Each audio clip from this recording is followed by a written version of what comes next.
Hey guys, I like to explain an interesting divination case today. Now the story goes like this. Now I have a student who has advanced in his study of the Wenwangguo to level 3, which is considered higher level. Now he took quite a long time to achieve this advanced level. Now recently, this student expressed an interest in continuing his study by joining my official disciple class to learn the deeper aspect of Wenwangguo.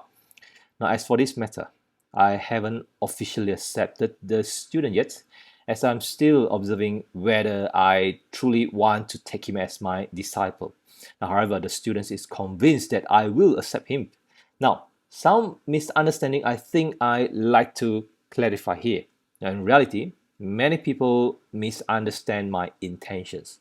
Now, I teach Wunwangguo, but not primarily for financial gain. Despite being a professional divination practitioner, I don't rely on teaching to make a living.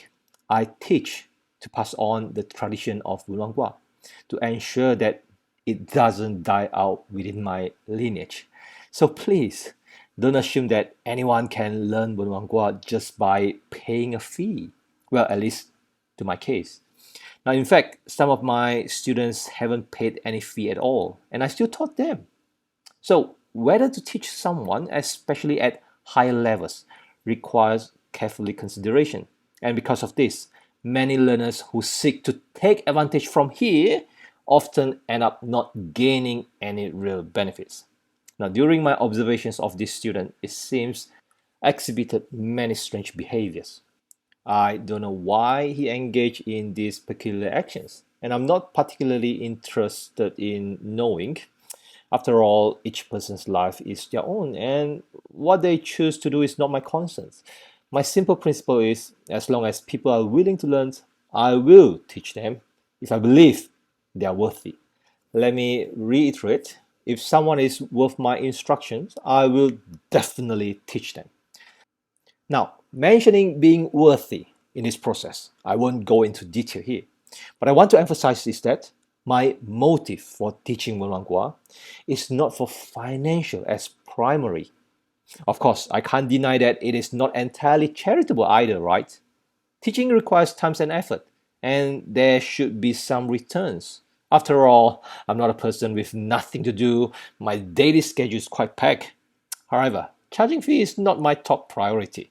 Now, from this divination case, you can see that no matter how much money someone has or how high fee they can offer, if I deem them unworthy, I will terminate the teaching relationship.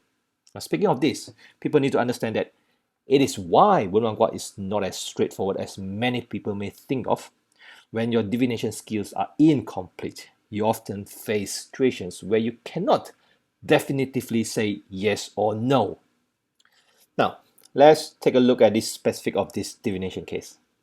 The student questioned whether he could have the opportunity to join my disciple class. Now, in his casting, he set the parent line as representing this professional course, and he used the gain and loss divination method to determine if he could have a future opportunity to study in the disciple class. Now, he also included me in the hexagram as the object line, while he represented himself as the self line. Now, these are all the basic setting details. Now, the hexagram contains three moving lines. To interpret this hexagram, we only need to understand the concept of GLDM, where it means the gain and loss divination method, and the RDDM, the relationship development divination method, which I have written about it in my books. You probably need to grab a copy if you have yet to read them. Now, using RDDM, we can examine the relationship between the self line and the object line. Initially, it appears that the self line is the one under pressure, and it is being restrained by the object line. However, this is a superficial analysis. In reality, by looking at the strength, I mean the line index and the positions of the object line, sorry, I mean the self line. Now we can see that the self line doesn't reflect on this matter, as it is overly strong and doesn't believe himself have any issues. Now next, we see that the self-line contains the offspring line hidden below, and this offspring line directly clashing and restricting the object line. This indicates that the self-line's actions constantly annoy the object line. Yes, I often feel perplexed by such students. These students can be quite troublesome, as we can observe from the advancing sibling line of the self-line. So it is clear why I'm hesitant to accept this student as my disciple. Then we can continue to interpret the object line. We can see that it is moving and it eventually changes into a returning generation for the officer line, signifying that after the self-line troublesome behavior escalates, the object line becomes more resistant and less willing to engage with the self-line. So when the self-line keeps being a nuisance, the object line in turn becomes less inclined to interact with it. Further, we can see that the asset lines enter the fifth line and then transform into a returning restriction. What does this signify? Now, these two lines needs to be analyzed within the context of the same situation. Essentially, the object line doesn't really care about this because it continually restrains itself and avoids interacting with the self line. Nevertheless, the object line is stubborn. Why do I explain it this way? Because we can see that the sibling line emerging from the object line is actually in a void status. And the toe earth of the self line punish the she earth. In simple terms, the object line originally had no significant action or thinking, but due to the continuous irritation caused by the self line, the object line become bothered by something it initially didn't care about. So when you reach this point, can you get the whole situation better? Do you see that the self-line's continued disturbance and escalated actions ultimately lead to trouble for the object line? Now, I truly don't understand why this hexagram is so hard to grasp. If the self-line has reached an advanced level, shouldn't he be able to interpret such straightforward information himself without needing to show it to me? That being said, despite some emotional instability, I have to deal with thousands of cases every day, and encountering such students can be quite amusing. So I want to take this opportunity to remind everyone that often we are our own problem, but we don't even realize it. This can be quite alarming. I've noticed that many people studying divination for a long time and keep talking about how powerful the I Ching is. However, they often fail to recognize their own mistakes. This is the message I want to convey to everyone. Now, for the final part, does the self-line eventually gain the parent line?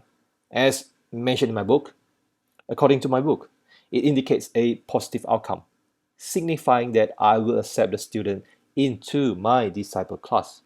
However, when we consider the overall atmosphere between the self-line and the object line, it doesn't seem harmonious. So if there is a lack of harmony, how can the self-line acquire the parent line? This is the key point where I believe most Wonwagwa learners might appear to be stuck. It may seem like he will eventually join the disciple class, but it also seems somewhat unreasonable. Now, I encourage all of you to think about this aspect, and if you have questions, feel free to leave them in the comment section below. Therefore, why do I say that divination is not what most people think it is?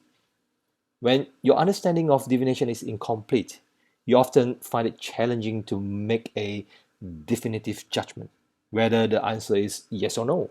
This is why it is essential to continue learning divination.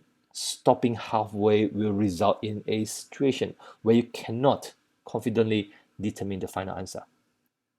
Now, I often observe people who only partially learn a divination method and then switch to another method to start learning all over again.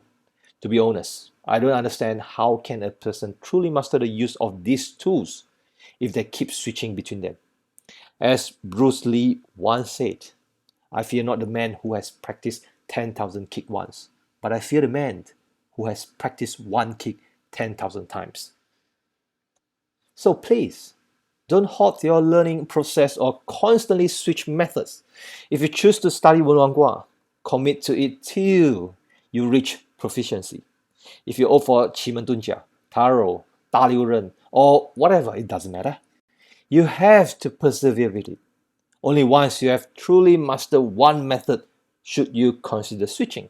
At that point, you will discover that learning other divination methods is as straightforward as walking in the park. Otherwise, you will never fully harness the power of divination. Without fully harness, even with the aid from divination, you will still not be able to get the right message from the universe. Can you imagine a scenario where if you had made the wrong judgment and take the wrong path based on that, it could affect the rest of your life? So if in this case you were meant to have the opportunity in the end, but by misunderstanding the divinations, you make the wrong choice, you might miss a significant opportunity. Conversely, if you are not meant to have the opportunity and yet misinterpret it as a positive outcome, you may make misguided decisions that could lead to a worse outcome. This is why it is crucial to continue your divination studies. Many people start but don't reach a level where they can confidently and effectively apply divination method. This is very unfortunate. People is already halfway there. So in the end, does the self line gain the parent line? This is a crucial point to ponder. It may appear to be a roadblock where it seems like the self line might get into the disciple class, but it also seems like it might not make sense. Anyway, thank you for your watching and listening. I'll see you again.